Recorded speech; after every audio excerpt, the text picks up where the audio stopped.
नमस्कार मेरे भाई, स्वागत है आपका एसएससी सीजीएल 2025 में आए हुए टॉप 75 क्वेश्चन की सीरीज में। अभी तक हमने 45 क्वेश्चन कर लिए हैं और आपको इन 45 क्वेश्चन की बेस्ट अप्रोच और बेस्ट कंसेप्ट के साथ हमने ये क्वेश्चंस कराए हैं।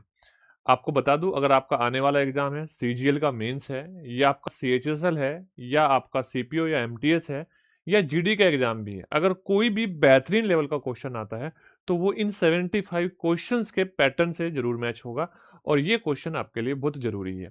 तो आइए आज का क्वेश्चन स्टार्ट करते हैं। Question number 46। क्वेश्चन है Pipe A and B can fill a tank in 24 and 36 minutes respectively and pipe C can empty। अच्छा, जो पाइप C है वो खाली करता है in 18 minute. All three pipe open together after 6 minute pipe C close. 6 minute के बाद pipe C को क्लोज कर दिया गया and the filling continue with only A and B। तो 6 मिनट के बाद में इसको C को बंद कर दिया गया और अब कौन कौन चल रहे हैं, A और B चल रहे हैं। How much total time in minutes will be needed to fill the tank completely. अच्छा, आप एक बात समझो यहां से ध्यान से, क्वेश्चन की लैंग्वेज में कुछ चीजें अच्छी होती है। देखो ध्यान से, आपको जो पूछा गया है वो आपसे ये पूछा गया है कि टोटल हाउ मच टाइम यानी कि कुल कितना समय लगा, ये आपसे पूछा है। इस बात को ध्यान से रखना दिमाग में। जब मैं क्वेश्चन का एक्सप्लेन करूंगा या क्वेश्चन को थोड़ा सा छोटा करने की कोशिश करूंगा तो तब इस चीज का यूज करूंगा। देखो ध्यान से, अगर मैं बात करूं ए की, पाइप ए, पाइप बी और पाइप सी, सी खाली करने वाला है।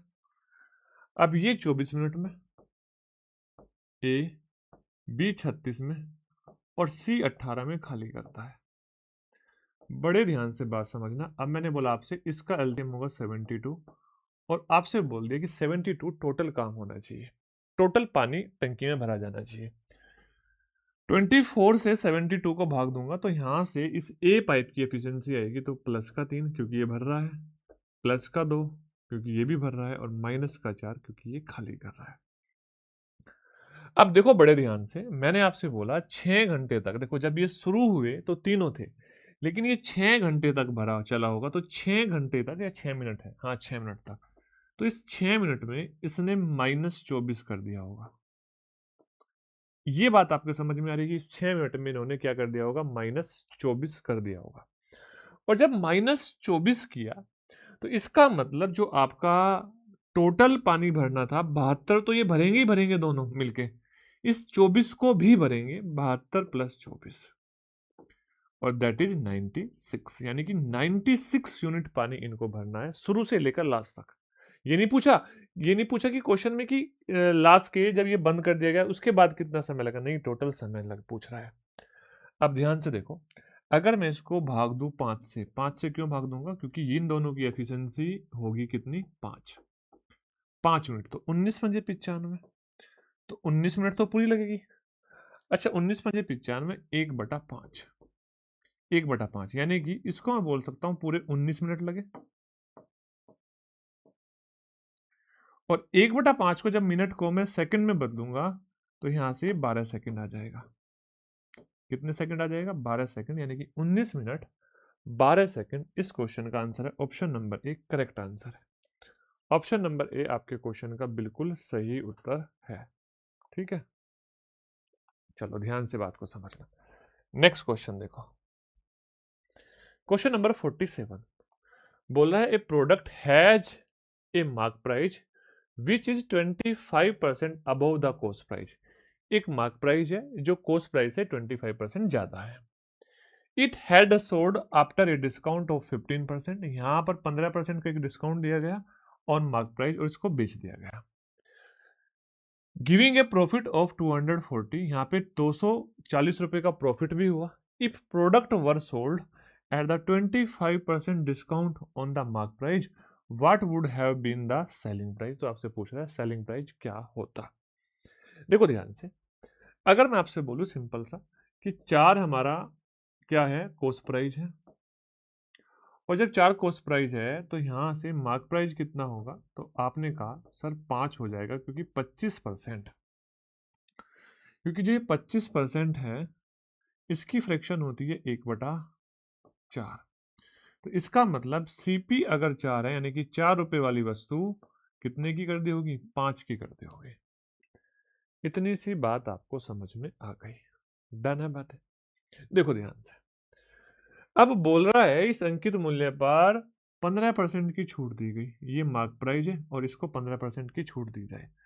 तो आप मुझे बताओ, इसको मैं अगर 500 कर दूं और इस 500 का 15% निकालूं, 15% का डिस्काउंट दूं, तो 15% का डिस्काउंट होता है 75, और 75 की छूट देने के बाद में ये वस्तु हो जाएगी 425 की, और फिलहाल वाली स्थिति में 425 आपका क्या हो जाएगा, सेलिंग प्राइस हो जाएगा।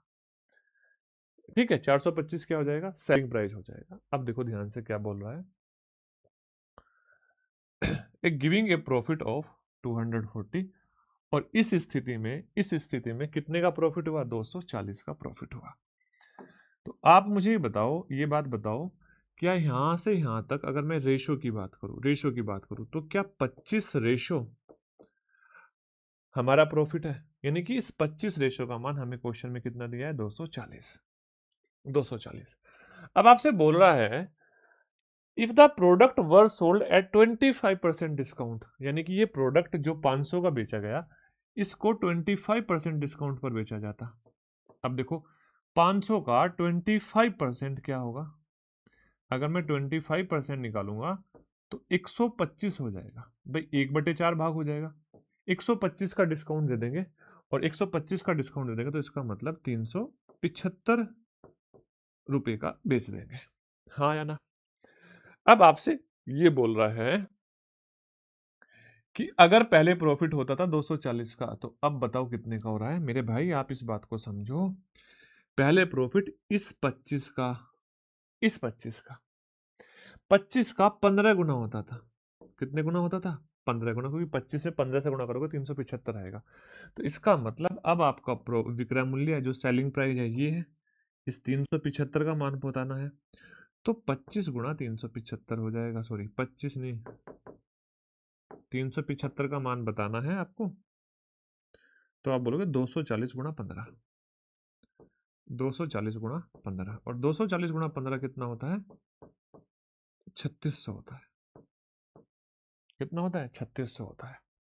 तो यानी कि आपका जो आंसर आएगा वो आएगा 3600, option number D correct answer हो जाएगा इस क्वेश्चन का। उम्मीद करता हूं आपको बात समझ में आएगी। दोबारा बता दूं, देखो एक वस्तु का कॉस्ट प्राइस 400 था, हमने 500 कर दिया, सेलिंग वो मार्क प्राइस, बोला हमने जब 15% का डिस्काउंट दिया तो 240 का प्रॉफिट हुआ। अब हमने यहाँ पे जब 15% की छूट दी, 75 की छूट दी, तो 425 में बेचा, और हमने देखा रेशो के अकॉर्डिंग 25 रेशो का हमें प्रॉफिट हो रहा है, यानी कि 25 रेशो का मान 240 है। अब अगर 25% की डिस्काउंट दे रहे हैं, यानी कि 125 रुपए का डिस्काउंट दे रहे हैं, तो 375 में बेचेगा, और ये 375 नया सेलिंग प्राइस है, और आपसे यही पूछ रहा है कि नया वाला सेलिंग प्राइस बताओ। तो यानी कि 25 रेशो का मान दिया है, 375 का पूछा है।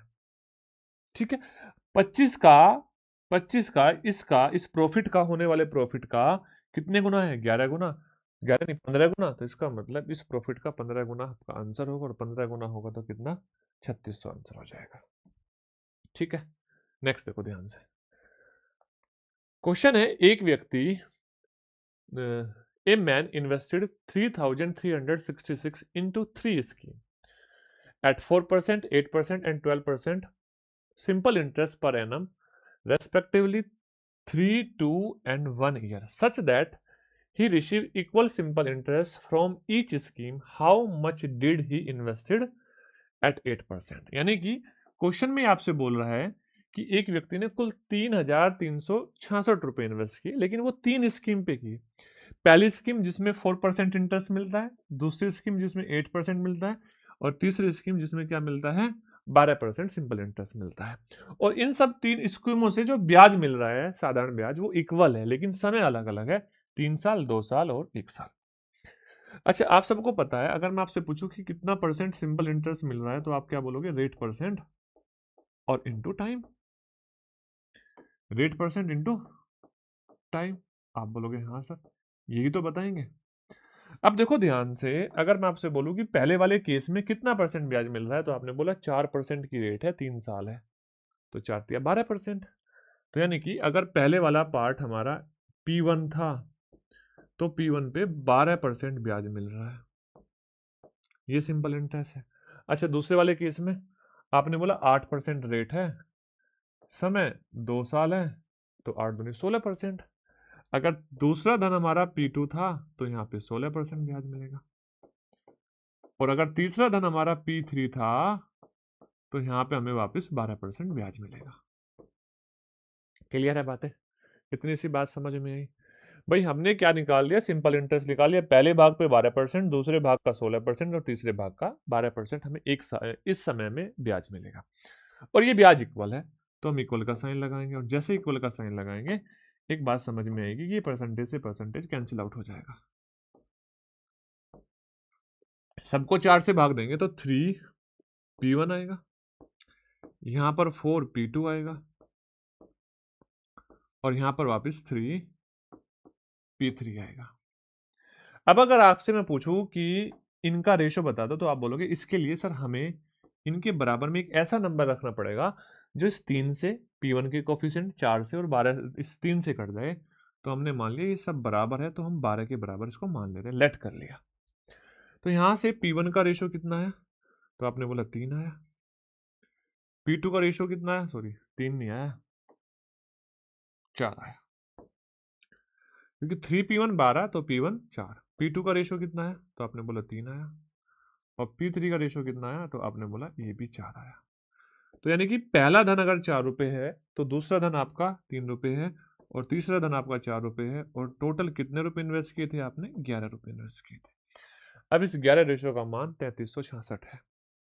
कितना, 3366। तो इसका मतलब ये जो 3366 है इसको मैं मेरे भाई 11 से भाग दूंगा, 11 से भाग दूंगा, और जब 11 से भाग दूंगा 11 तिया 33, चलो भाग बाद में देंगे। बोल रहा है 8% की योजना पे उसने कितना धन निवेश किया था, 8% की योजना पे उसने P2 निवेश किया था। यानी कि हम किसका मान बताएंगे, इसका मान बताएंगे 3 रेशो का, तो 3 से गुणा कर दो, 11 तिया 33 0, और बेटा 11 छिका 66, तो 3 तिया 9 और 3 छंग 18, तो 918 रुपए क्या जाएगा, धनराशि आ जाएगी जो उसने 8% की दर पर निवेश की थी। है कोई ऑप्शन? ऑप्शन नंबर बी आपका करेक्ट आंसर हो गया। ठीक है, ऑप्शन नंबर बी आपका बिल्कुल सही उत्तर हो गया। देखो ध्यान से, बोल रहा है कि एक लैपटॉप का अंकित मूल्य इतना है 40,000, उस पर 3 छूट दी जाती, पहली 10%, दूसरी 12% और तीसरी X%। तो बोल रहा है अंतिम विक्रय मूल्य ये है, तो X का मान बताओ। देखो जब भी आपको ऐसा क्वेश्चन आए, जब भी आपको ऐसा क्वेश्चन आए तो आप सिंपल सा सबसे पहले ये लिखना कि यहाँ पे जो मार्क प्राइस है और जो आपका सेलिंग प्राइस वो क्या है। तो आपने बोला मार्क प्राइस है हमारा 40,000, कितना, 40,000, और जो सेलिंग प्राइस है वो आपका कितना है, 30,096। अच्छा बेटा आप मुझे एक बात बताना बड़े ध्यान से, आप जब सक्सेसिव लगा रहे होंगे डिक्रीज तो आप इसकी फ्रैक्शन, इसकी फ्रैक्शन और इसकी फ्रैक्शन की जब मल्टीप्लाई कर रहे होंगे तो ये रेशो आपको मिल रहा होगा इन दोनों नंबर में जो रेशो है। मार्क प्राइस और सेलिंग प्राइस का रेशो आता है, आप सब जानते हैं। तो मैं ये कहना चाह रहा हूं मल्टीप्लाई करने के बाद ये रिजल्ट आ रहा है तो भाग देने के बाद, भाग देने के बाद ये पूरा पूरा कटना चाहिए, लेकिन इसमें से ये गायब है तो इसका मतलब भाग देने के बाद इसका रेशो अपने आप मिल जाएगा। तो देखो 10% में 10% की फ्रैक्शन होती है आपकी 1/10। तो इसका मतलब अगर 10 हमारा मार्क प्राइस है, ये किसका रेशो है, मार्क प्राइस का, और ये रेशो है सेलिंग प्राइस का। तो मैंने बोला इसका मतलब अगर हमारा 10 मार्क प्राइस है तो हमारा सेलिंग प्राइस 9 होगा, भाग देता हूं। उसके बाद में 12% की फ्रैक्शन, 12% की फ्रैक्शन कितनी होती है, आपने बोला 3/25 होती है। तो 3/25 का मतलब क्या, अगर 25 हमारा मार्क प्राइस है, मार्क प्राइस को मार्क प्राइस से भाग दोगे तो हमारा 22 क्या हो जाएगा, 22 हो जाएगा आपका सेलिंग प्राइस। अब इससे जो रेशो बन रहा होगा काटा पीटी करने के बाद में वो आपका फाइनली आंसर होगा, वो रेशो होगा तीसरे वाला डिस्काउंट का। किसका रेशो होगा वो, तीसरे वाले डिस्काउंट का। रेशो होगा। 0 से देखो 0 कट जाएगी, है ना, ये 160 बार जाएगा, क्योंकि 25 गुणा 16 400 होता है, तो 160 बार जाएगा। सिंपल सी चीज है, 160 बार जाएगा। अब देखो ध्यान से, अगर मैं इसको देखो 9 से भाग दूं, 9 से भाग दे देता हूं, 9 तिया 27, बचेगा 3, 9 तिया 27, बचेगा वापिस 3, अच्छा 9 तिया 27 और 9 चौक 36, ये आया। गलत तो नहीं किया मैंने? 9 तिया 27, 3 0, 9 तिया 27, 9 द्वारा, अच्छा 9 चौक 36, ये आएगा। 9 चौक 36, 9 चौक 36, 11 से भाग दोगे, ये 2 बार जाएगा। 11 से इसको भाग दोगे तो 11 तिया 33 और 11 चौक 44, ठीक है। वापिस इसको देखोगे, 2 से भाग दोगे तो ये आएगा 152। 152, कहीं गड़बड़ तो नहीं हुई? यस या नो? 152, 160 से 152। अब बताओ 160 से 152, 8 से भाग दोगे तो 20 आएगा, और 8 से भाग दोगे तो 19 आएगा, और यहाँ पे आपको पता चला कि यही डिस्काउंट था, यानी कि 20 पे 1 का डिस्काउंट। और 20 पे 1 का डिस्काउंट मेरे भाई होता है, 20 पे 1 का डिस्काउंट, है ना, सीधा सीधा 5% दिमाग में जा रहा था, 20 पे 1 का डिस्काउंट, तो कितना हो जाएगा? ये हो जाएगा आपका, क्या है,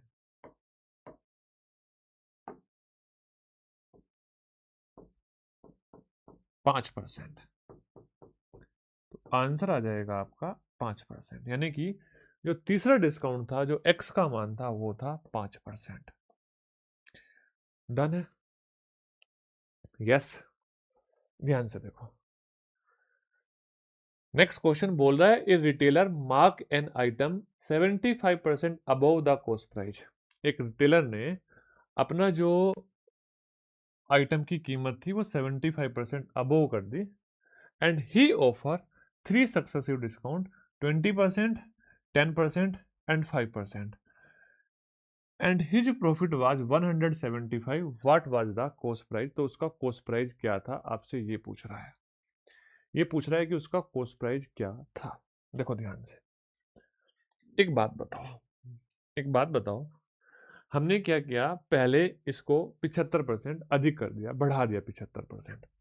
तो सोचो आप बड़े ध्यान से कि अगर हम बात करें कॉस्ट प्राइस की और मार्क प्राइस की, तो यहां से कितनी सी बात पता चली कि 75% की जो फ्रैक्शन होगी मेरे भाई, वो 3/4 होगी। इसका मतलब अगर हमारा कॉस्ट प्राइस 3 है, तो जो हमारा कॉस्ट प्राइस 4 है नीचे वाला, तो हमारा मार्क प्राइस 3 ज़्यादा 7 होगा। ये बात हमारे समझ में आ गई। लेकिन क्वेश्चन में आपको 3 डिस्काउंट दे रहा है। कितने डिस्काउंट दे रहा है? 3। पहला कितना परसेंट है सर? पहला है 20%, दूसरा है 10% और तीसरा है 5%। तो आप एक बात बताओ, अगर मैं यहाँ पे इसका इसका 10%, 20% निकालूं, फिर 10% निकालूं, फिर 5% की छूट, तो बहुत कॉम्प्लिकेटेड हो जाएगा। क्यों ना इसको हम ऐसा नंबर मान लेते हैं जो इनकी फ्रैक्शन से कट जाए। मतलब 20% की फ्रैक्शन 1/5, 10% की फ्रैक्शन 1/10, अच्छा 5% की फ्रैक्शन 1/20। तो 20 पंजे 100 और 10 1000। तो इसको मैं क्या कर लेता हूं, मैं मान लेता हूं ये 7000 है, ये आपका 4000 है। ये मैंने मान लिया। क्यों माना? क्योंकि जब मैं इन फ्रैक्शंस को करूंगा, क्योंकि यहां पे मुझे एग्जैक्ट डिफरेंस से ही रिलेट करना पड़ेगा, इसलिए मैं कर रहा हूं। मुझे खाली ये बताना होता कि कितना परसेंट प्रॉफिट हो रहा है इतने डिस्काउंट के बाद, तो मैं वो इजीली बता सकता था। ठीक है, कितना परसेंट हो रहा है। अब यहाँ पे परसेंट नहीं, सीधा सीधा हमें किसकी कंपेरिजन करनी है? लाभ की। यानी कि यहां से हमें अब इन रेशो से सेलिंग प्राइस पे जाना है। किस पे जाना है? सेलिंग प्राइस पे जाना है। सोचो ध्यान से, अगर मैं आपसे बोलूं सेलिंग प्राइस क्या है, तो आपने कहा 7000। पहले 7000 पे एक डिस्काउंट था 20%, और 20% का मतलब 5 का सामान हमने कितने का बेचा था? 4 का। ठीक है। अच्छा, इंटू दूसरा डिस्काउंट 10%, तो इसका मतलब 10 का सामान हमने 9 का बेचा, और तीसरा 5%, इसका मतलब 20 का सामान हमने 19 का बेचा। अब देखो ये नीचे 1000 था, ये कितना था? 1000 था। इस 1000 से 3 जीरो कट गए, इसलिए मैंने इसको 1000 लिया था, ताकि मेरी चीजें थोड़ी सी आसान हो जाए। अच्छा, 19 निमा 171, हाँ है ना? 17 चौका 68, यानी कि 7 गुणा 684, यही होगा ना? 7 गुणा 684। अच्छा, 7 गुणा 684 हो जाएगा 4788। 7 चौक 28, 60 सती 56, हाँ 4788। अब बताओ आपको क्या पता चला कि यहां से जो प्रॉफिट हो रहा है ना मेरे भाई, वो 788 का हो रहा है। ये बात आपको पता चल रही है, जो प्रॉफिट हो रहा है वो 788 का हो रहा है, लेकिन क्वेश्चन में ये प्रॉफिट 788 नहीं है। 788 को अगर मैं 4 से भाग दे दूं, इसको अगर मैं 4 से भाग दे दूं, है ना, ये हो जाएगा 197। आपने देखा जो आपका रेशो में प्रॉफिट आया था उसको 4 से भाग देने के बाद 197 आ रहा है, क्योंकि क्वेश्चन में 197 का लाभ है। तो इसका मतलब आप अपने कॉस्ट प्राइस को भी 4 से भाग दे दोगे तो 1000 आपका क्या आ जाएगा? 1000 आ जाएगा आपका कॉस्ट प्राइस। डन है, लागत मूल्य। सेलिंग प्राइस पूछेगा तो इसको भाग दे देंगे 4 से, अगर आपसे मार्क प्राइस पूछेगा तो इसको 4 से भाग दे देंगे, तो सारी चीजों में 4 से भाग लगा देंगे, अपना आंसर आ जाएगा। देखो ध्यान से, नेक्स्ट क्वेश्चन बोल रहा है यदि x को 4% साधारण ब्याज की दर पर 3 वर्षों के लिए, बड़ा बेहतरीन क्वेश्चन है, ध्यान से समझ लेना, 3 वर्षों के लिए निवेश किया जाता है और y हो जाता है। देखो बेटा ध्यान से, जो ब्याज है मेरे भाई वो y हो जाता है। अच्छा मुझे एक बात बताओ, उसके बाद में चलो पहले क्वेश्चन पढ़ते हैं। यदि y को 3% साधारण ब्याज की दर पर 4 वर्षों के लिए निवेश किया जाता है, तो जिसमें ब्याज z होता है, तो निम्न में से कौन सा कथन सही है? अच्छा एक बात बड़े ध्यान से समझ लेना, मैंने बोला सिंपल इंटरेस्ट क्या होता है, तो आपने कहा रेट इनटू टाइम होता है। तो पहले वाले केस में टोटल 3 गुणा 4% छोड़ो, यहां पे लिख नहीं रहा हूं मैं, बस मैं इतना लिख रहा हूं, simple interest percentage is same. मैंने आपसे बोला कि भाई दोनों स्थितियों में, जो हमारे पास दो स्थिति है, उसमें साधारण ब्याज का जो दर है ना, जो टोटल साधारण ब्याज मिल रहा है हमें, वो समान है। सिंपल इंटरेस्ट की जो रेट है वो समान है दोनों ही जगह। आपने कहा कैसे सर? देखो यहां भी 3 चौक 12% ब्याज मिल रहा है भाई, 3 वर्ष 4% की दर 12% ब्याज मिल रहा है, और दूसरी वाली स्थिति में भी आपका 12% ब्याज मिल रहा है। ठीक है। अच्छा एक बात बताओ, ब्याज निकलता कैसे है? अगर हम इस साधारण ब्याज की बात करें तो निकलेगा कैसे? तो आप बोलोगे सर जो साधारण ब्याज होगा अपॉन प्रिंसिपल ऐसे निकल के आएगा, और ये दोनों स्थिति में सेम है, तो इसका मतलब सिंपल इंटरेस्ट 1 और principal 1 equal to simple interest 2 upon principal 2, same ratio होंगे। क्या होंगे? सेम रेशो होंगे। मैंने आपसे ये बात बोल दी। अब आपके केस में, पहले वाले केस में समझो ध्यान से, क्या है आपके पहले वाले केस में, जो आपका सिंपल इंटरेस्ट है वो आपका y है ना, y, और जो आपका प्रिंसिपल है वो x है। दूसरे वाले केस में देखो, आपका y तो प्रिंसिपल है, लेकिन जो सिंपल इंटरेस्ट है वो z है, तो यहां पे क्या हो जाएगा? z अपॉन y हो जाएगा। अब देखो यहां से आपको पता चला, क्रॉस मल्टीप्लाई करोगे तो वाई स्क्वायर बराबर x into Z, Y square बराबर x इंटू जेड, ये आपका करेक्ट आंसर हो जाएगा, ये इनका रिलेशन हो जाएगा। आपको बता दूं, इस रिलेशन के ऊपर, एग्जैक्ट सेम रिलेशन के ऊपर, उसमें बस ये नहीं दिया था कि ये परसेंटेज अलग अलग है, एमटीएस में क्वेश्चन आ चुका है ठीक है, बस इसमें क्या दे दिया, इसमें आपको कंफ्यूज करने के लिए एक बार यहाँ पे 4% और यहाँ पे समय अलग दे दिया, समय और रेट अलग अलग कर दे दिया, लेकिन फाइनली रिजल्ट कितना मिल रहा है, 12%। अगर मैं यहाँ पे इसको 6 कर दूं, 6%, और यहाँ पे इसको 2 वर्ष कर दूं, तो भी सेम रिजल्ट आएगा, तो भी क्या आएगा, सेम रिजल्ट आएगा। आंसर हमारा सेम ही होगा, क्यों, क्योंकि दोनों स्थितियों में हमें जो ब्याज मिल रहा है वो इक्वल मिल रहा है, 12%। ठीक है, नेक्स्ट देखो। नेक्स्ट देखो। अच्छा, ये आपके लिए होमवर्क है, आपके लिए होमवर्क इसलिए है क्योंकि जो पहली क्लास थी, फर्स्ट पार्ट था, फर्स्ट पार्ट में ये दूसरे नंबर का क्वेश्चन था। मैं बोल दूंगा सेम एज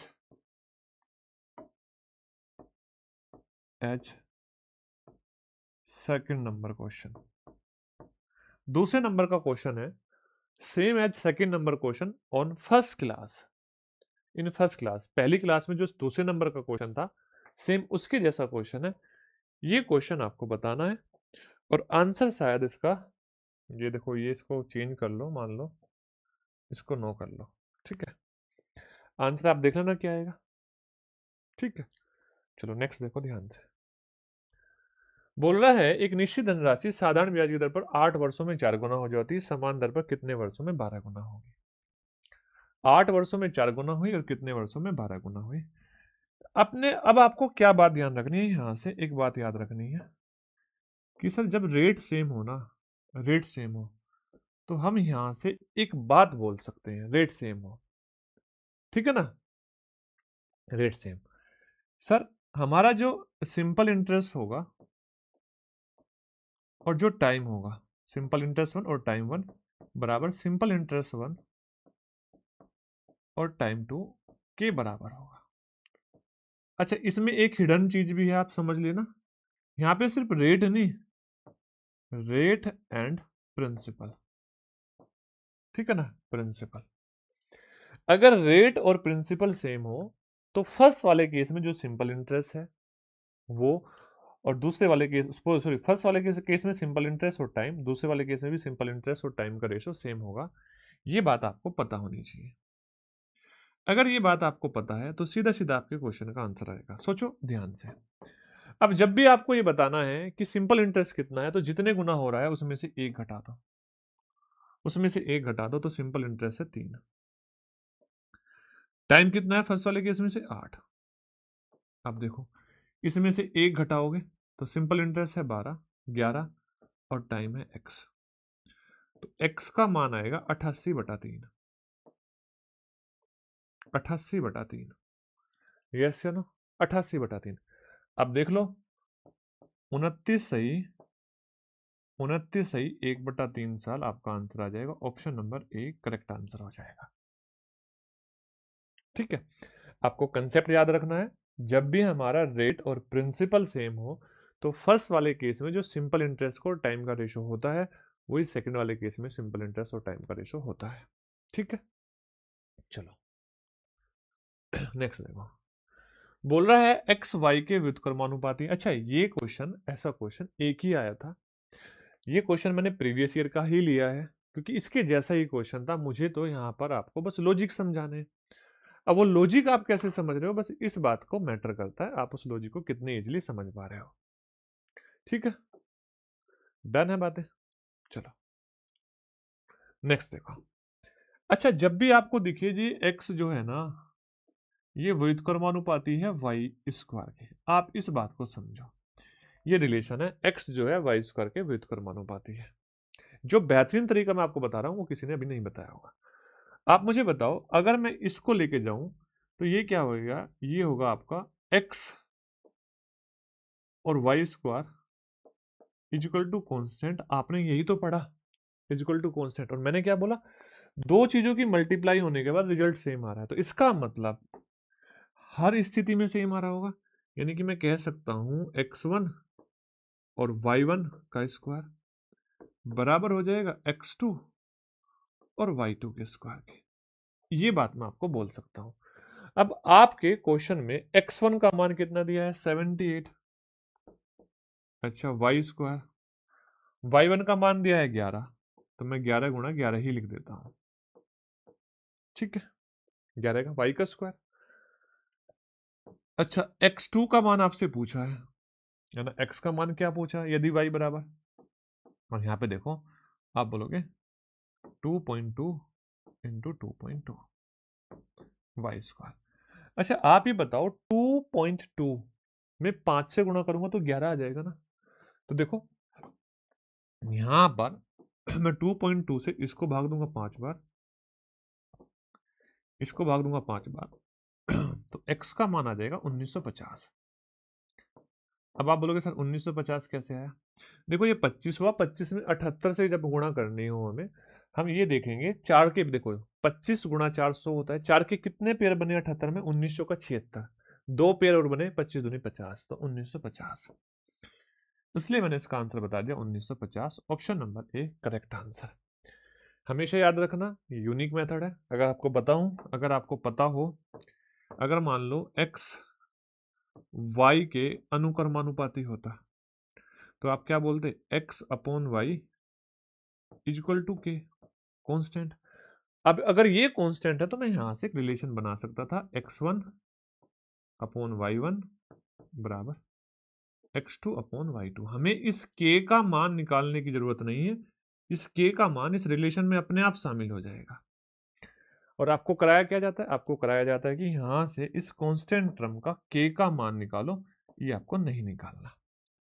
यहां से इस कांस्टेंट टर्म का k का मान निकालो, आपको नहीं निकालना, सीधा सीधा आप इस रिलेशन को समझो कि ऐसा होता है। ठीक है, डन। नेक्स्ट देखो मेरे भाई, क्वेश्चन नंबर 55 बोल रहा है एक व्यक्ति ने दो वस्तुओं पर कुल 40,000 का निवेश किया, पहली बार 12% लाभ, दूसरी पर 8% लाभ, और कुल लाभ हुआ 160। मैंने क्या बताया था, अगर आप इसको देख पा रहे हो ये इसका कितना परसेंट है तो एलिगेशन लगा देना। और मैंने बोला 160 जो है ना 4% है, मैं देखते ही बता दूंगा क्यों, क्योंकि 1% 40 और 40 से इसको भाग दूंगा 4% आएगा।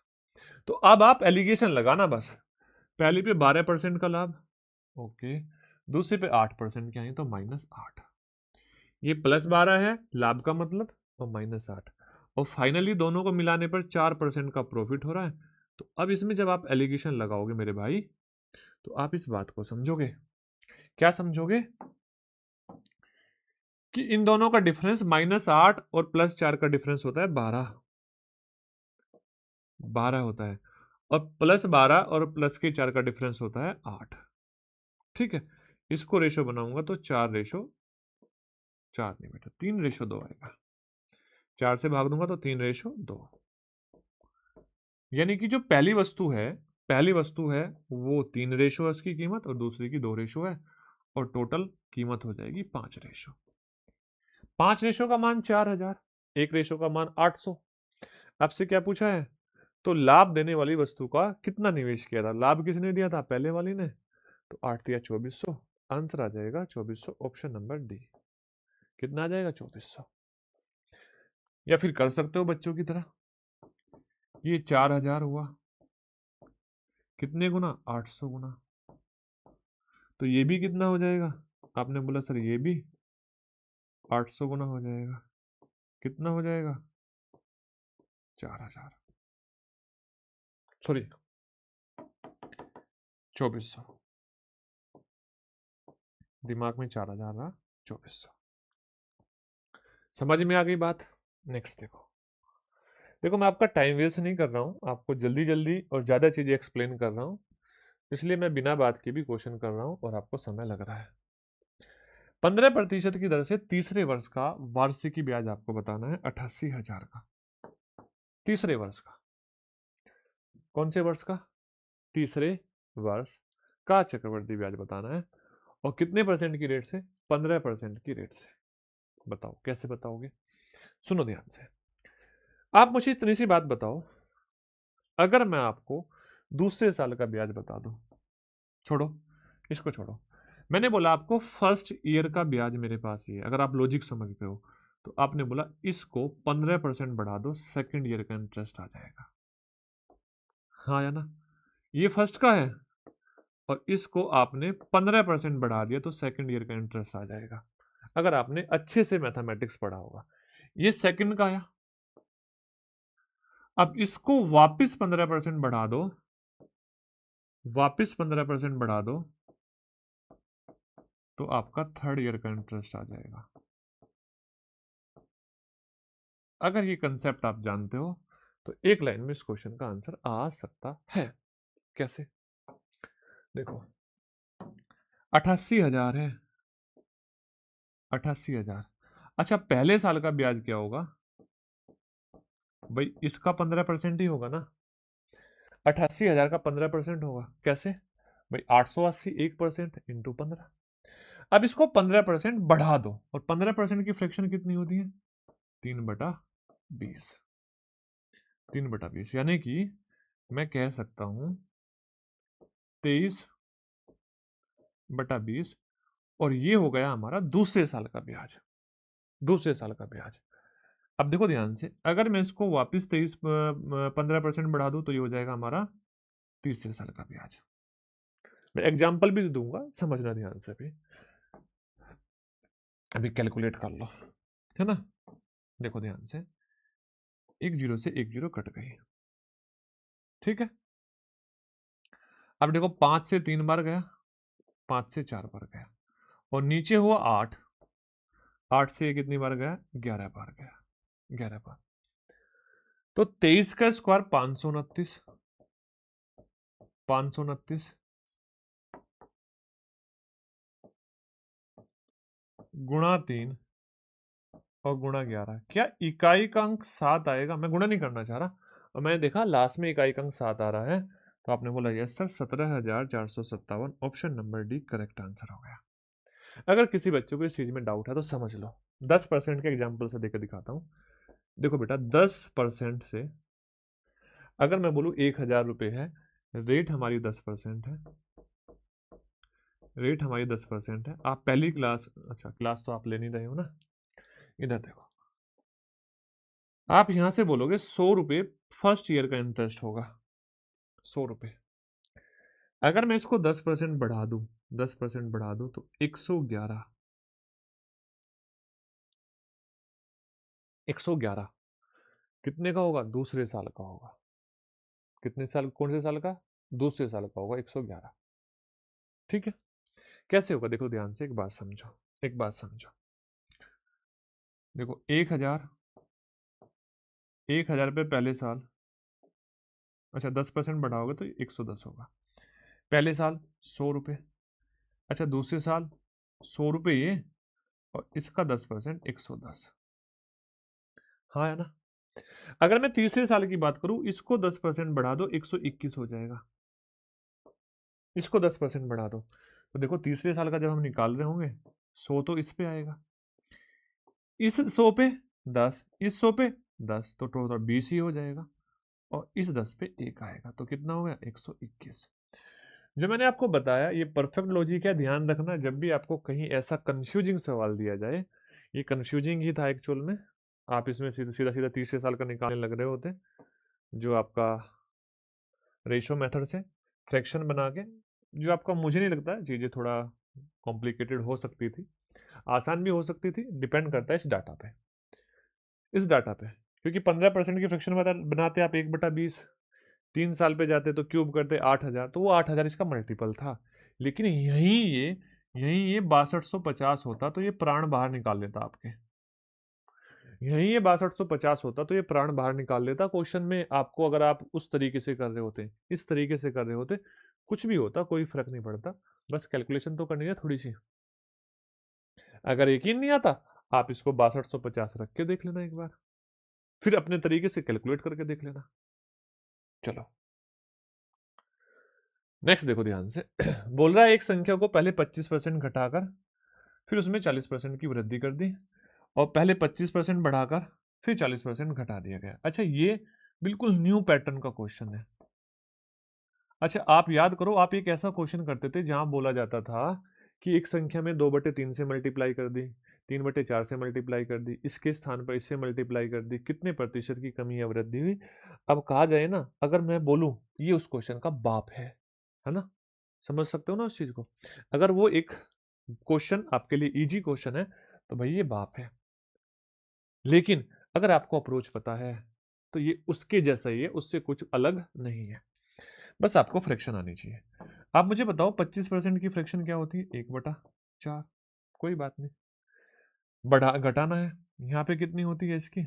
आपने बोला 2/5 होती है। अच्छा, मैंने आपसे बोला आप इसको इस तरीके से करो। आपको पता है अगर यहाँ भी एक नंबर लोगे x, इसमें 2 बार किसी डाटा को चेंज करके मल्टीप्लाई करोगे, यहाँ भी x लोगे 2 बार चेंज करके मल्टीप्लाई करोगे, और जब रेशो बनाओगे तो x से x कट जाएगा। यानी कि हम उस x को नहीं लेंगे, उस नंबर को नहीं लेंगे, हम सीधा सीधा इसके रेशो से सोल्व करेंगे। मल्टीप्लाई देखो, आप मुझे बताओ किसी नंबर को घटाने के लिए 25% घटाने के लिए 3/4 से गुणा की जाती है, नहीं की जाती? आपने बोला यस सर। अब यहाँ पे 40% बढ़ाना है तो 5 से 7 हो जाएगा, तो आप बोलोगे यहाँ पे गुणा करनी है 7/5 से। अब रेशो इधर देखो, 25% बढ़ाना है तो 5/4, और फिर 40% घटाना है तो आप बताओ 5 से 3। और अब यहाँ पे ये बात समझ में आई कि नीचे वाला 20 नीचे वाले 20 से कट गया रेशो में, ये 3 से 3 कट गया, और यहाँ पे अगर आपकी ओरिजिनल कैलकुलेशन 7 आनी थी तो वो अब 5 आएगी। तो इस स्थिति में हमें रिजल्ट कम मिलेगा, और 2 मिलेगा कम किस पर? 7 पर, और इंटू 100, तो 28 सही 4/7। 28 सही 4/7% क्या हो जाएगा? रिजल्ट हमें कम मिलेगा। अब देखो है क्या कहीं ऑप्शन में, तो 28.57% आपका क्या होगा? लेस होगा। देखो लिखा है ना लेस, लेस सब में है, एक में नहीं है, सब में है। तो ये क्वेश्चन आपके लिए एक यूनिक क्वेश्चन था, अच्छा था, बड़ा बेहतरीन था। कुछ बच्चे क्या होंगे यहाँ पे भी एक मानेंगे, मान लो देखो मैं बता दूं आपको, पर करना नहीं आपको।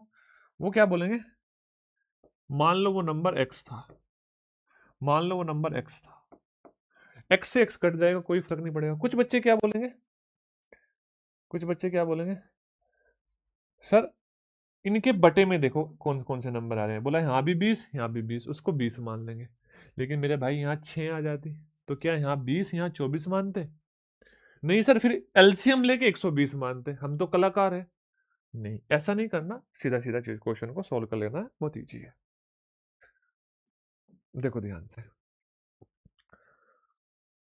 बोल रहा है a sum of rupees 8,400 amounts to 11,046 at 7.5 per annum at simple interest in a certain time. एक निश्चित समय में 8,400 रुपए की धनराशि है जो 8.75 की दर से कितना 11,046 रुपए हो जाती है। बोल रहा है what is the simple interest on the sum of rupees 9,600 at the same rate और सेम टाइम। है ना, सुना है ना, सेम जगह, है ना। आपने पंजाबी सॉन्ग सुना होगा ना, चलो कोई बात नहीं, मुझे भी नहीं आता इतने अच्छे से। देखो ऐसा क्वेश्चन भी आपके एग्जाम में आया था, लेकिन ये क्वेश्चन मैं आपको बता दूं, ये क्वेश्चन आपके एसएससी सीजीएल, इसलिए मैंने लिख रखा है यहाँ पे, इसका ईयर भी मैंने लिख दिया। क्यों लिख दिया? क्योंकि मुझे याद था, मैंने क्वेश्चन करा रखे हैं बहुत बार ऐसे क्वेश्चन। ये क्वेश्चन एसएससी सीजीएल मेंस में भी आया। अच्छा, इससे भी थोड़ा अच्छे स्टैंडर्ड का एसएससी के एमटीएस के एग्जाम में आया, एसएससी के जीडी के एग्जाम में आया, और ये क्वेश्चन आपके सीजीएल के, ऐसा क्वेश्चन आपके सीजीएल के एग्जाम में भी आया अब की बार 25 में। तो आपको जब भी ऐसा कुछ मिलेगी सेम रेट और सेम टाइम, इसका मतलब जब सेम रेट और सेम टाइम होगा तो इसका मतलब मैं फाइनली ये बोल सकता हूं सिंपल इंटरेस्ट परसेंटेज सेम, यानी कि जो ब्याज मिल रहा होगा वो सेम परसेंटेज मिल रहा होगा दोनों स्थिति में। सिंपल इंटरेस्ट परसेंटेज सेम, दोनों स्थिति में सेम ब्याज मिल रहा होगा, ब्याज परसेंटेज। और याद करो ये वाला लॉजिक, हाँ या ना, ये वाला क्या बोला था, simple interest is same, simple interest percentage is same. तो इसका मतलब जब हमें कुल जो साधारण ब्याज है वो प्रतिशत में सेम मिले, तो इसका मतलब वो सेम प्रतिशत में दोनों स्थितियों में मिले, तो इसका मतलब ये है कि आपका प्रिंसिपल और सिंपल इंटरेस्ट का रेशो भी सेम होगा। यानी कि मैं यहाँ से कह सकता हूँ कि sir simple interest of first case upon principal 1 बराबर simple interest of second case upon principal 2। ये बात मैं बोल सकता हूँ, ये बात मैं बोल सकता हूँ। अगर ये बात मैं बोल रहा हूँ तो अब आपको इस 8.7% की जरूरत नहीं है। आपको रेट्स यहाँ से टाइम निकालने की जरूरत नहीं है। कितना टाइम था, बहुत सारे बच्चे क्या होंगे पहले वाली सिचुएशन से टाइम निकालेंगे, जरूरत ही नहीं है। ठीक है, अब क्या करें, देखो आप देखो यहां पर इसमें से मैं इसको घटाऊंगा 46, 1046 तो ये हो गया और 2600 ये हो गया, 2600 नहीं 1600, 2646 आया। कितना है 2646 और प्रिंसिपल कितना है 8400। दूसरे वाली स्थिति में एक्स साधारण ब्याज है और प्रिंसिपल कितना है 9600। ठीक है, अच्छा 12×7 = 84 और 12×8 = 96। 7 से इसको भाग दोगे, 7×3 = 21, बचा 5, 7×7 = 49, 7×8 = 56।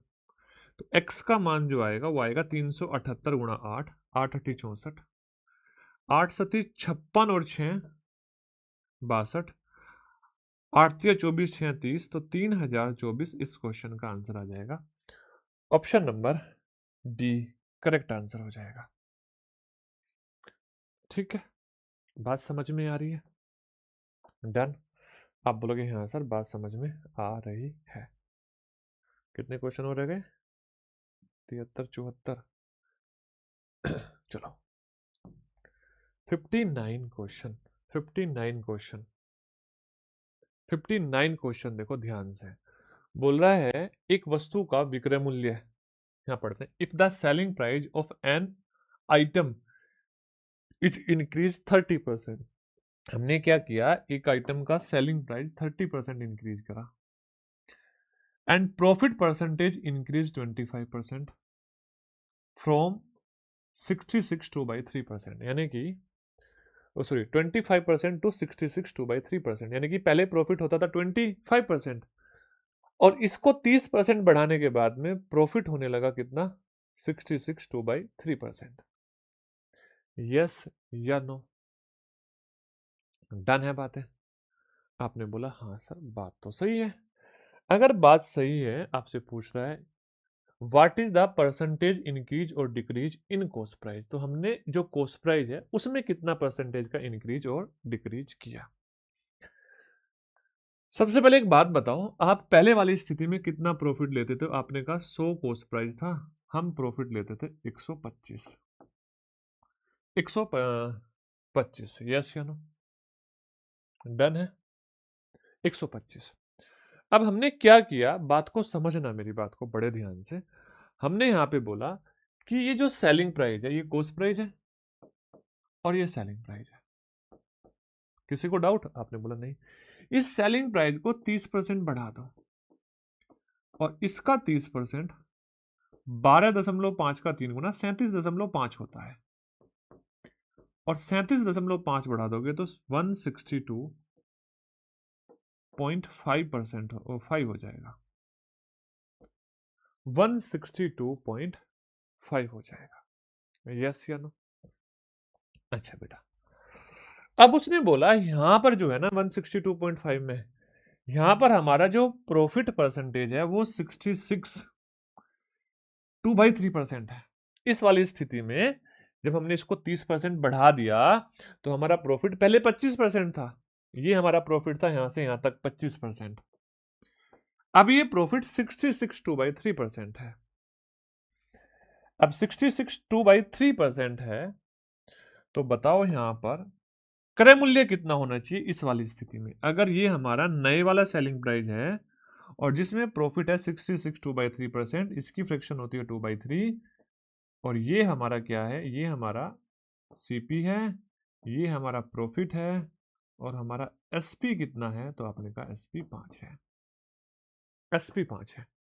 अब ये हमारा एसपी है तो यानी कि मुझे अगर नया सीपी बताना है तो इसको 5 से भाग देना पड़ेगा और इसको 3 से गुणा करनी पड़ेगी।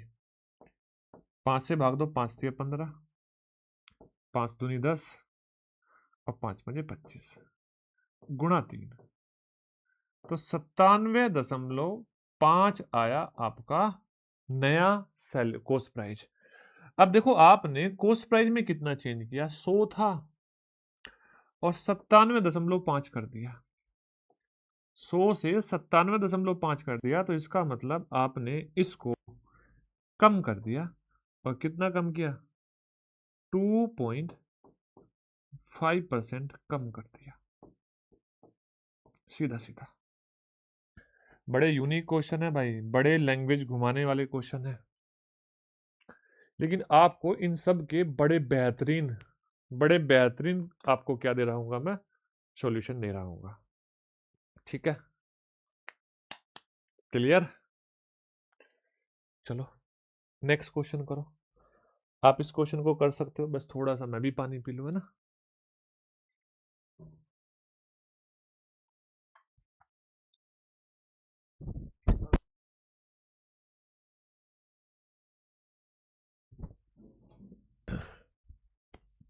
है मिल गया।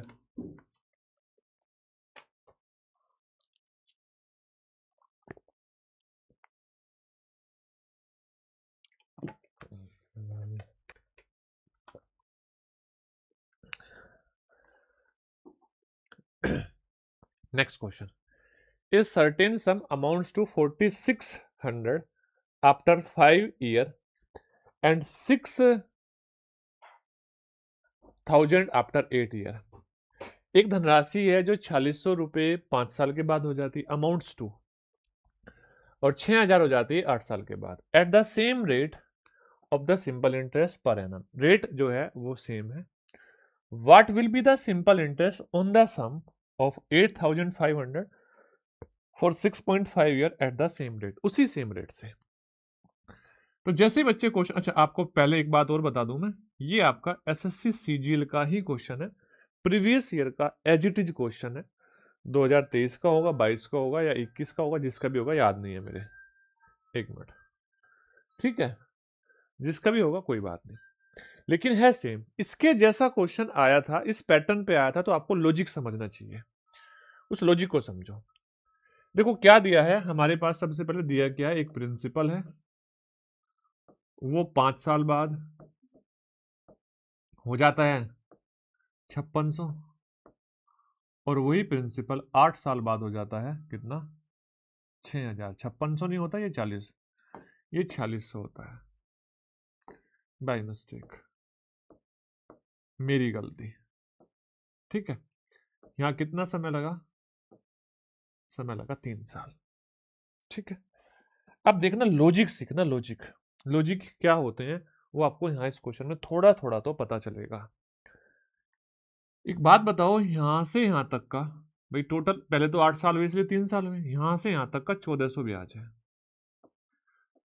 और मैंने बोला 1 साल का कितना है, तो आपने बोला 1400/3 है, यानी कि सिंपल इंटरेस्ट अगर आपसे पूछ रहा हूं मैं, और वो भी 1 साल का पूछ रहा हूं, तो आपने कहा 1400/3।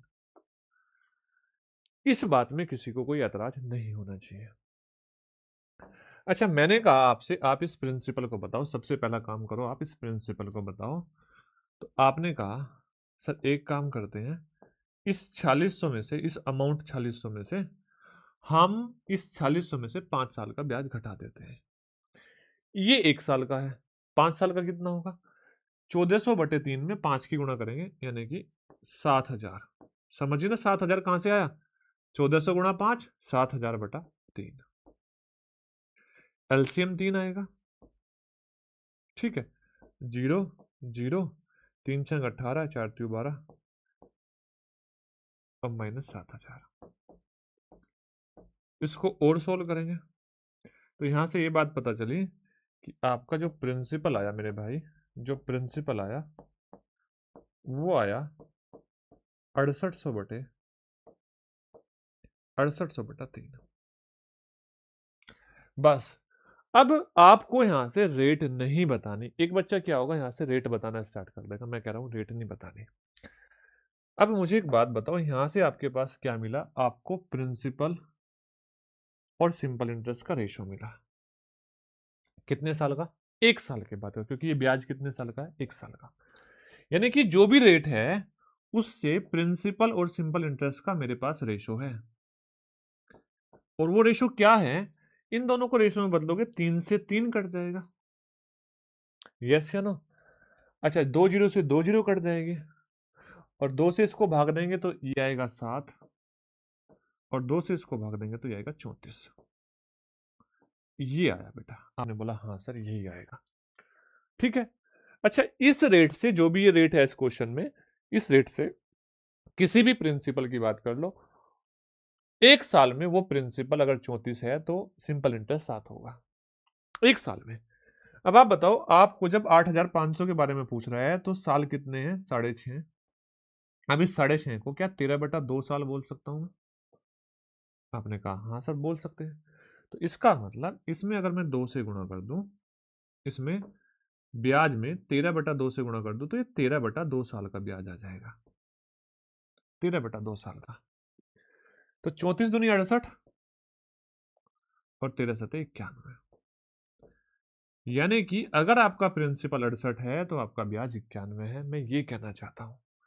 तो आप बताओ, आपके अकॉर्डिंग आपका प्रिंसिपल है 8500, 8500 भाग दोगे 68 से और गुणा कर दोगे 91 से, क्योंकि हमसे ब्याज पूछा है। 17, देखो ये नंबर 17 से, आप समझना, ये नंबर 17 से और 4 से कट रहा है, हाँ है ना। अब मैं इसको बोलूं ये इससे 125 बार कटेगा, आपको समझ में नहीं आया होगा भाग कैसे दे दिया मैंने। देखो 4 से 100 को भाग दिया 25 आया, 17 से 85 को भाग दिया 5 आया, 25 गुणा 5 125, और 125 की जब मैं इसमें गुणा करूंगा, इसमें 125 की 91 में गुणा करूंगा, तो यहां से या तो मैं डिजिटल सम देख लूंगा या 91 में मल्टीप्लाई कर दूंगा। कैसे देखो, 125 गुणा 8000 होता है, 1000 होता है, 11/88 यानी 11,000 तो होना ही है ना, 3 और कर दो, 25 गुणा 3 175 यानी कि 11,375 हो जाएगा। ये सारी चीजें आपको सीखनी पड़ेगी, इतनी सारी चीजें आपको आनी चाहिए, तभी चीजों को आप कर पा रहे होंगे। नेक्स्ट देखो ध्यान से, बोला a solution of 120 litre has 40% acid, है ना। How many litre of water should be added to reduce the it to 30%। बोल रहा है 120 लीटर के घोल में अम्ल की जो सांद्रता है वो 45% है, इस सांद्रता को 30% घटाने के लिए कितने लीटर पानी मिलाया जाएगा, और सांद्रता को फिर वापस 40% लाने के लिए कितने लीटर शुद्ध अम्ल मिलाया जाएगा। ये क्वेश्चन देखो, ये क्वेश्चन आपके एग्जाम में ऐसा ही क्वेश्चन आया था। अब आपको तो एक क्वेश्चन देखने के बाद पसीने आ जाते हैं, इसका यहां तक का क्वेश्चन देखने के बाद, इसमें तो दो दो पूछ दिए। तो पहले एक बात को समझना, हमने क्या बोला, पहले वाली कंडीशन में पहले यहां तक में कितना आपने, यहां तक में कितना आपने लीटर पानी मिलाया, ये आपसे पूछ रहा है। तो इसका मतलब पानी चेंज हुआ और जो आपका एसिड था, अम्ल था, वो चेंज नहीं हुआ।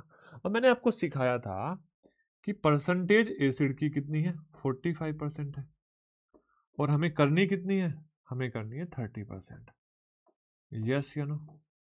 45% और 30% ये करनी है। तो क्वांटिटी का रेशो क्या होना चाहिए, तो 15 से भाग दोगे, उल्टा कर दो, क्या कर दो, उल्टा कर दो, परसेंटेज यहां से हटा दो, है ना, परसेंटेज की तो लेने की जरूरत नहीं।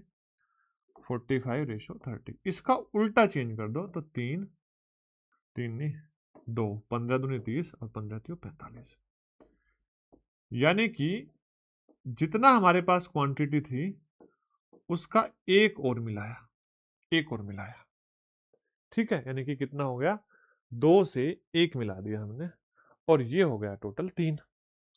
अब 2 का मान कितना है, आपने कहा 2 का मान तो 120 है, 120।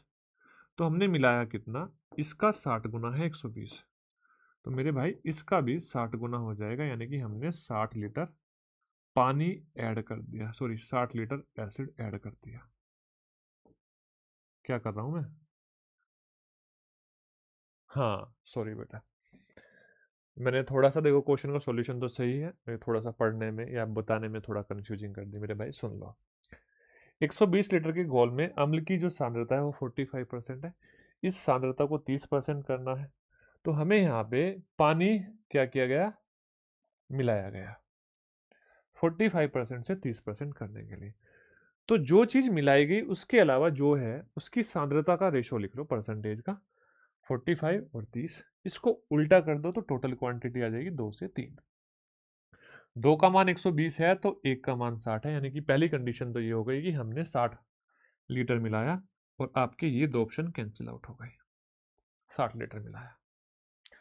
अब देखो ध्यान से, अब देखो ध्यान से, अब ये बताओ फिलहाल के लिए ये कितना हो गया क्वांटिटी। तो आपने कहा क्वांटिटी अब सर 180 हो गई, 120 नहीं रहे। इस बात को भी ध्यान से सुन लेना, नेक्स्ट वाली जो टर्म जो कैलकुलेशन होगी उसमें टोटल क्वांटिटी 180 होगी ना कि 120, क्योंकि हमने 60 लीटर पानी मिला लिया। अब बोल रहा है जो ये सांद्रता है, जो 30% सांद्रता हुई, इसको वापस 40% लाने के लिए कितना शुद्ध अम्ल मिलाया जाएगा। मतलब अब की बार हमारा पानी की जो परसेंटेज है वो सेम होगी। देखो ध्यान से, आप ये बताओ, वाटर की परसेंटेज बतानी है आपको सबसे पहले। देखो अब ये बताओ फिलहाल यहाँ पे जो आपका एसिड है वो कितने परसेंट है, 30%।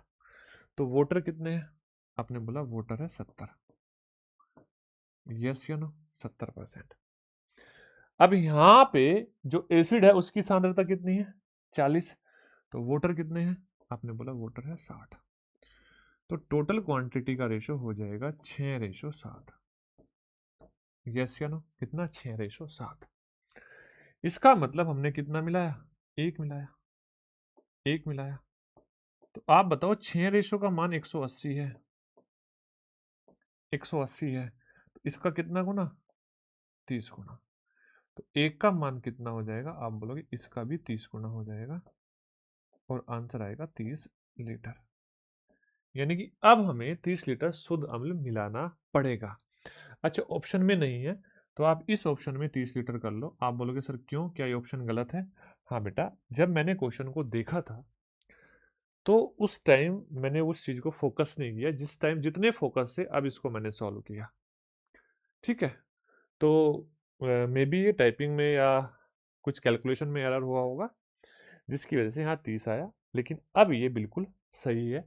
अब ये 30 बिल्कुल सही है, 12 नहीं होगा 30 होगा। चलो नेक्स्ट क्वेश्चन। रतन अपनी यात्रा का 1/3 भाग 42 किलोमीटर प्रति घंटा की चाल से, अगला 1/3 भाग 21 किलोमीटर की चाल से और बाकी 1/3 भाग 14 किलोमीटर की चाल से जाता है, उसकी औसत गति बताओ। तो यहाँ से आंसर आएगा 21 किलोमीटर प्रति घंटा। ये आपके लिए होमवर्क क्या हो जाएगा, ये आपके लिए होमवर्क। एवरेज स्पीड सिंपल सी एवरेज स्पीड है, आप सभी इसको कर सकते हैं। यहाँ पे कोई ज्यादा एफर्ट्स डालने की जरूरत नहीं है। 4% की दर से 3 वर्ष के चक्रवृद्धि ब्याज और साधारण ब्याज का अंतर कितना है? आपने बोला ये है सर 48.46। तो आप यहाँ पर क्या बताओ, मूलधन बताओ। 4% की दर है, 3 वर्ष के चक्रवृद्धि ब्याज और साधारण ब्याज का आपसे अंतर पूछा है, कैसे करोगे बताओ, फटाफट बताओ कैसे करोगे, सोचो, करो, ट्राई करो।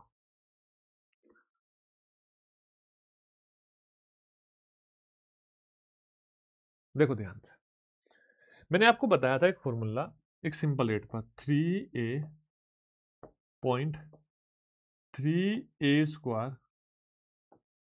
और यहां पर कितना a³। आपको मैं बता दूं जो ये हैगा ना, ये आपका डिफरेंस होता है। ये क्या होता है, डिफरेंस होता है CI और SI का। इस क्वेश्चन को मत सोल्व करो, बस इसको सोल्व करो। देखो ध्यान से, हमने क्या किया, पॉइंट है ना, 4 का स्क्वायर 16, 16 3 48, यस या नो, और 4 की क्यूब 64, 4 की क्यूब 64, हाँ या ना। डन है बातें, पॉइंट लगा रहेगा और ये दोनों सिंगल डबल डबल डिजिट है, तो ये 48 और 64, इतने परसेंट आपका सिंपल इंटरेस्ट आए वो डिफरेंस आएगा। 0.486% आपका क्या आएगा, डिफरेंस आएगा। अब देखो ये भी तो यही है। अब बताओ इसमें आप कितने से गुणा कर रहे हो?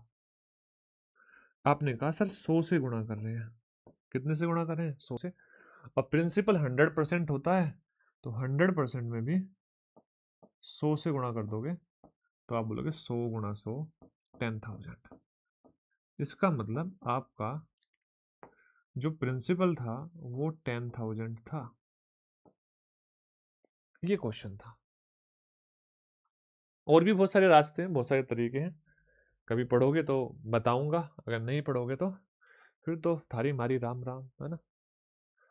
देखो जब अलग अलग रेट होती है, जब अलग अलग रेट होती है और वो रेट छोटे छोटे नंबर हो 5 6 7 8, तो इस पे हमें फॉर्मूला यूज करना होता है टोटल चक्रवृद्धि ब्याज बताने के लिए, x प्लस वाई, और ये सक्सेसिव में भी बताया जाता है z plus X Z plus Y Z plus Y Z और वाई एक्स बटे 100 और plus X Y Z upon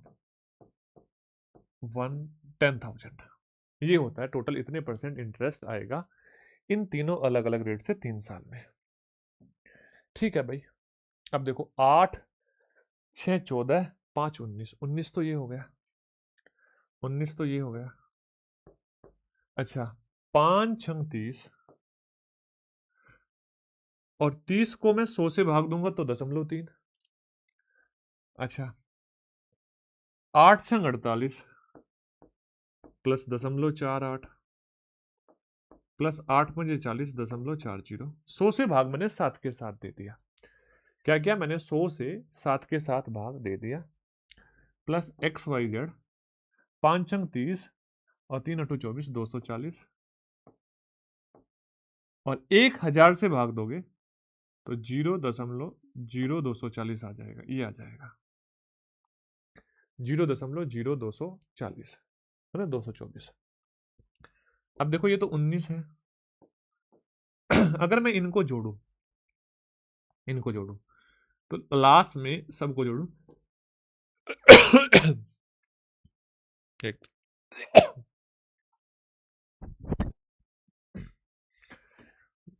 देखो ध्यान से, अब अगर मैं इसको जोड़ूंगा तो यहाँ पे ये 4 जी तो आएगा ही आएगा। ये देखो 2 ये और दाएं अंक पे 8, ये 8 और 2 10, हासिल कितना 1, तो 2 यहाँ तो क्या आएगा, यहाँ 0, 4 दूनी 8, 8 और 3 11 और 1 12, तो यानी कि यहाँ पे ये आएगा ये वाला। तो टोटल हो जाएगा 20.204%। इतना चक्रवर्ती ब्याज मिलेगा, इतना चक्रवर्ती ब्याज मिलेगा। अब ये चक्रवर्ती ब्याज जब मिलेगा तो अब आप इस बात को समझोगे, ये आपके 1% 750 होता है, तो इसमें 20.7040 सॉरी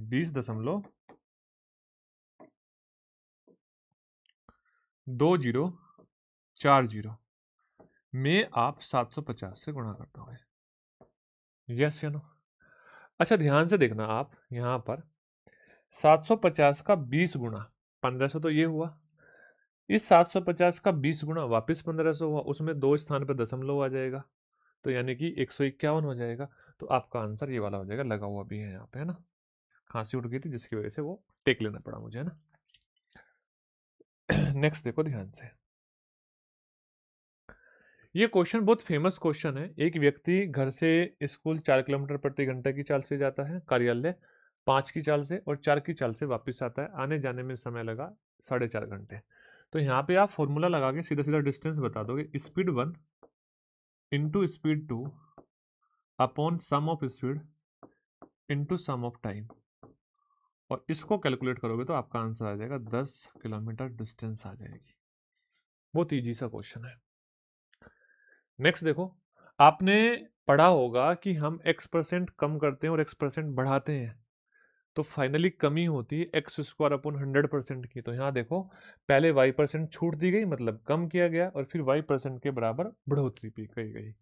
तो यहाँ से फाइनली ये पता चला कि y² अपॉन 100% की कमी हुई और ये y² अपॉन 100% की कमी किसके बराबर है 2.56 के 2.56 के।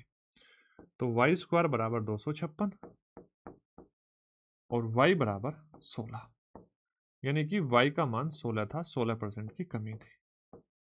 ठीक है y का मान पूछा आपसे y का मान था 16 कोई भी बता देगा आसान से थोड़ा सा लॉजिकली पूछना स्टार्ट किया।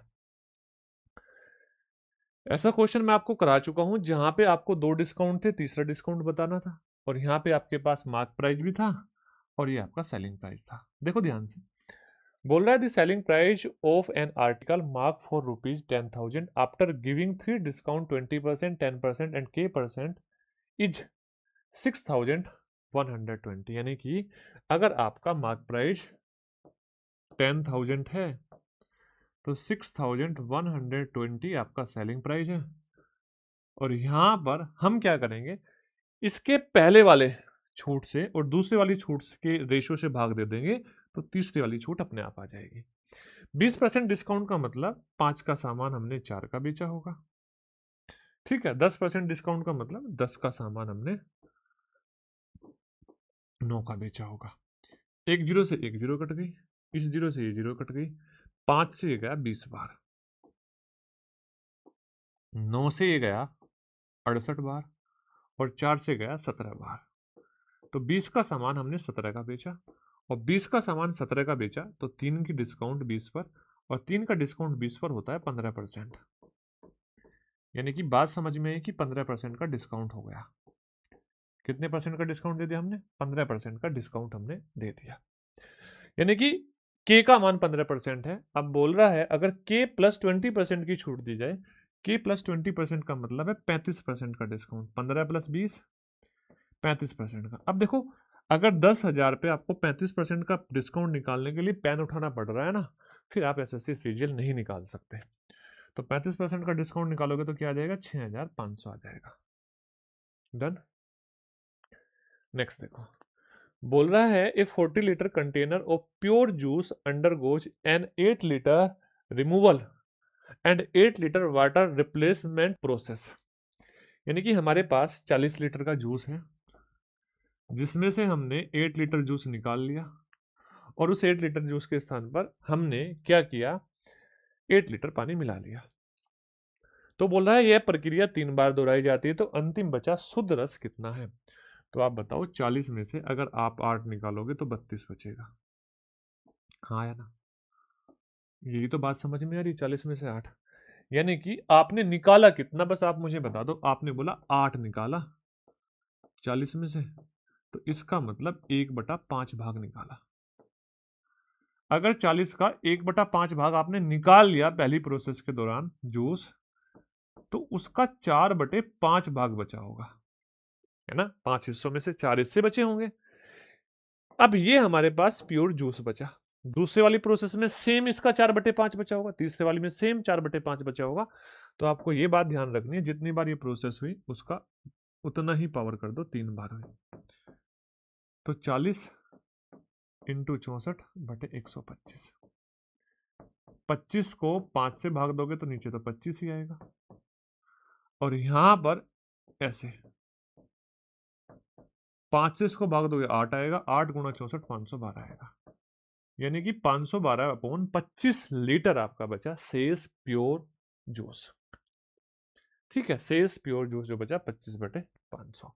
अच्छा यहाँ पे बहुत बार ऐसा क्वेश्चन आ जाता है कि कितना भाग पानी हमने मिला दिया।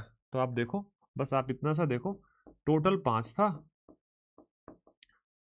शेष कितना बचा शेष बचा 4 एक बार की प्रोसेस के बाद 3 बार की प्रोसेस के बाद पावर 3 तो यानी कि 125 से 64 बचा और 125 से 64 बचा तो इसका मतलब 61 हमने पानी मिला दिया। तो यानी कि आप बोल सकते थे 61/25 पानी मिलाया 64/25 भाग बचा। ये प्रोसेस आप बता सकते थे। ये आपका लास्ट क्वेश्चन है, इसके बाद एक क्वेश्चन और है, ये आपका होमवर्क में दूंगा, ठीक है ना। देखूंगा आप कितना पढ़ते हो। ये क्वेश्चन बोल रहा है 2 साल के लिए 15% की दर से प्रतिवर्ष 20,000 रुपए का चक्रवृद्धि ब्याज क्या होगा यदि चक्रवृद्धि ब्याज की दर वार्षिकी दे हो।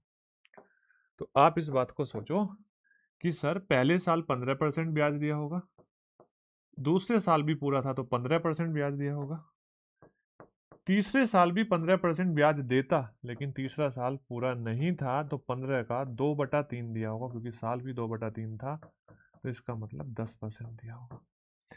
तो यहां से ये बात आपके समझ में आई, पहले साल 15% ब्याज, दूसरे साल 15% ब्याज और तीसरे साल 10% ब्याज मिला। इसको आप रेशो में कन्वर्ट कर लो। 15% की फ्रैक्शन कितनी होती है? आपने कहा 3/20 होती है। इसका मतलब अगर प्रिंसिपल आपका 20 है तो आपका अमाउंट एक साल बाद 23 हो जाएगा। दूसरे साल में भी रेट सेम रहेगा 20 से 23, और तीसरे साल में 10% है तो 10 से 11 हो जाएगा। यहाँ पे 10% अप्लाई होगी, पूरा तीसरा साल नहीं है, 10%। तो ये हुआ आपका 4,000, ये 4,000, और ये आएगा 23 गुणा 23 529, और ये आएगा आपका 1819 है ना। 1819 नहीं, 5,1819, 5,819। तो बताओ ब्याज कितना मिला? आपने बोला 1819 मिला। प्रिंसिपल इसका 5 गुना है, 5 गुना मतलब 20,000 है, 20,000 है। तो आप मुझे बताओ क्या इसका 5 गुना ब्याज होगा? और 5 गुना मतलब 18 पंजे 90, 19 पंजे 95, 9,095 रुपए आपने ब्याज दिया होगा। Option number B, that is your correct answer. ये क्वेश्चन लास्ट क्वेश्चन है आपका। 75 एक्चुअल में क्वेश्चन नहीं थे, कुछ क्वेश्चन रिपीटेड हो रहे थे, वो मैंने हटा दिए, तो बार बार उन क्वेश्चन को कराने का कोई मतलब नहीं था। तो ये क्वेश्चन आपके लिए होमवर्क है, लास्ट क्वेश्चन है ना भाई। मैंने इतनी मेहनत करी तो आप भी इतनी सी मेहनत कर सकते हो, एक क्वेश्चन तो कर ही सकते हो लास्ट क्वेश्चन। और आंसर आएगा इसका 11:4। कितना आएगा? 11:4। तो मिलते हैं नेक्स्ट ऐसे ही बेहतरीन वीडियो के साथ। आपको इस वीडियो को शेयर करना है ज़्यादा से ज़्यादा अपने दोस्तों के साथ, और उन विद्यार्थियों के साथ में जो विद्यार्थी अपना सीपीओ का, सीएचएसएल का या सीजीएल का मेंस देने वाले हैं। तो मिलते हैं नेक्स्ट ऐसी ही वीडियो के साथ। जय हिंद, जय भारत।